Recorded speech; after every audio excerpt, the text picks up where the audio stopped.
Bien, buenas chicos y chicas. Quería ampliarles el enunciado del ejercicio que tenemos para la próxima semana, que quedó asignado como tarea, debido a que en la sesión presencial pues consumí demasiado tiempo y no se los pude explicar con detenimiento y algunos de ustedes tenían una lección posterior. Voy a compartir pantalla entonces para poder mostrarles en dónde están los materiales y qué tenemos que hacer con ellos. Bien, esta es la interfaz del TEC digital de la sesión número 1. Del lado de la columna de la izquierda, hacia el final, se encuentra el enunciado del ejercicio. Aquí podemos abrirlo. Entonces, ¿qué hay que hacer esta semana? Determinar si el texto presentado a continuación tiene la forma del pensamiento crítico, es decir, si obedece a las características necesarias para que nosotros podamos clasificarlo como una manifestación de pensamiento crítico. Y esto debe lograrse a través del trabajo en equipo. ¿Qué vamos a aprender de todo esto? Tener claro qué es el pensamiento crítico, conocer los elementos que lo distinguen, reconocer y utilizar los estándares intelectuales universales y diferenciar en qué casos existe evidencia de pensamiento egocentrista y en qué casos hay evidencia de pensamiento crítico. Además de esto, estas otras tres competencias o aprendizajes que son transversales a todos los trabajos o tareas que vamos a hacer durante el semestre. La capacidad de organizarse en equipos de trabajo, desarrollar habilidades de comunicación y negociación y desarrollar la habilidad de la observación. Ahora, ¿cómo van a ser los equipos de trabajo? Se va a mantener la dinámica de trabajo que fue explicada en la tarea 1, es decir, en la tarea que hicimos en clase, en nuestra labor de trabajo en clase. O sea que tenemos una serie de grupos que están siendo asignados por el profesor, están formados entonces por varias personas, según el enunciado en parejas originalmente, pero somos muchos, entonces los grupos van a ser un poquito más grandes. ¿Cómo hay que hacerlo? Hay que integrarse en los equipos de trabajo que están definidos por el profe, leer en la mini guía para el pensamiento crítico, conceptos y herramientas, el apartado que se le asigna al grupo. Esta mini guía la van a encontrar aquí mismo en el TEC digital. En la columna de la derecha, entonces, pueden notar que está como tercer documento justo después del video. Está titulado el pensamiento crítico. Y aquí, en el documento en pantalla, pueden notar que dice la mini guía para el pensamiento crítico, conceptos y herramientas. Lo descargan y entonces van a leer la parte que le fue asignada a cada grupo. Es importante, por supuesto, que lean todo el documento, todos los equipos de trabajo, para que puedan tener un background y participar durante la clase en la discusión que vamos a tener. Definir, bueno, luego leer el texto que se brinda dentro del documento y que está justo al final del enunciado. Definir si el texto tiene las características expuestas en la lectura. Caso contrario, brindar las razones por las cuales ustedes consideran que no las tienen. Exponer el día jueves 17 de febrero, esto es la próxima semana, al grupo las conclusiones de su análisis.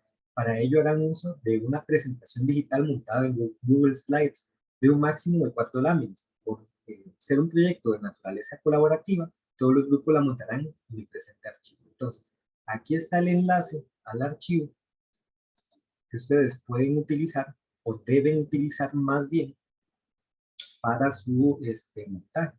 Como verán entonces, se nos abre una ventana que ustedes pueden editar y cada uno de ustedes puede agregar dentro de este documento el material que presenten o que preparen para la presentación.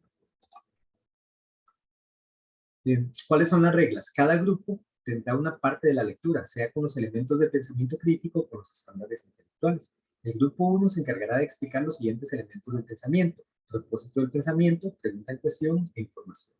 El grupo 2 se va a encargar de explicar los siguientes elementos del pensamiento: conceptos, supuestos, implicaciones y consecuencias y puntos de vista. Ambos grupos emplearán para elaborar la explicación, la lista de cotejo para razonar brindada en el manual y las preguntas que usan los elementos del pensamiento. Esto es en realidad para facilitar el trabajo, porque esta lista de cotejo se hace precisamente para que uno pueda hacer check y entender si el texto que está analizando obedece o no obedece a las características que debe tener el pensamiento. El grupo 3 se encargará de analizar los siguientes estándares intelectuales: claridad, exactitud, precisión, relevancia y profundidad. El grupo 4 se encargará de analizar los siguientes estándares intelectuales: amplitud, lógica, importancia y justicia. Tanto el grupo 3 como el grupo 4 emplearán la plantilla para analizar la lógica de un artículo, para realizar su análisis.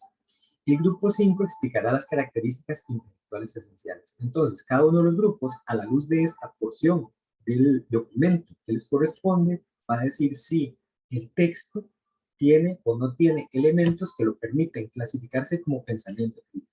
y si no los tienen, justificar el por qué. Por último, cada grupo contará con un máximo de 5 minutos para hacer la exposición. Entonces, noten que es una exposición rápida, deben ser bastante sintéticos. Esto por cuanto la intención es consumir todo el tiempo de la consulta para ello, puesto que tendremos asignada la primera tarea y hay que explicar también ese enunciado de tarea. Que hay que entregar una exposición grupal de 5 minutos en la que se concluya la labor asignada a cada grupo en el archivo mencionado anteriormente. La exposición será montada en el documento de Google Slides publicado en el TEC Digital. Pueden notar, permiso, que al final de la columna de la derecha se encuentra el documento. Aquí mismo pueden acceder a la presentación. Entonces hacen clic y se va a abrir la presentación sobre la cual, el documento sobre el cual ustedes pueden montar la presentación. ¿Cómo van a ser evaluados? La evaluación será mediante una retroalimentación en la hora de consulta presencial. Aquí entonces pueden encontrar la conformación de los equipos. Pueden organizarse entonces y empezar con esta labor desde ya.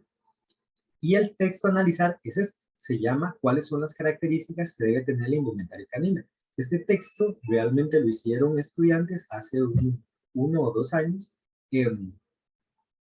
para dar respuesta a un proyecto de métodos de desarrollo de productos. Entonces a ustedes les corresponde decir si este texto tiene elementos de análisis crítico o tiene elementos que lo hacen clasificarse más bien como pensamiento egocentrista. Entonces, chicos, esto es en síntesis lo que hay que hacer para la próxima semana. Si tienen cualquier duda, ya saben, pueden publicarla en el foro de consultas. Y me avisan a través del WhatsApp que hay una duda publicada para que yo pueda proceder lo pronto que sea posible a contestar. Pasen un bonito día.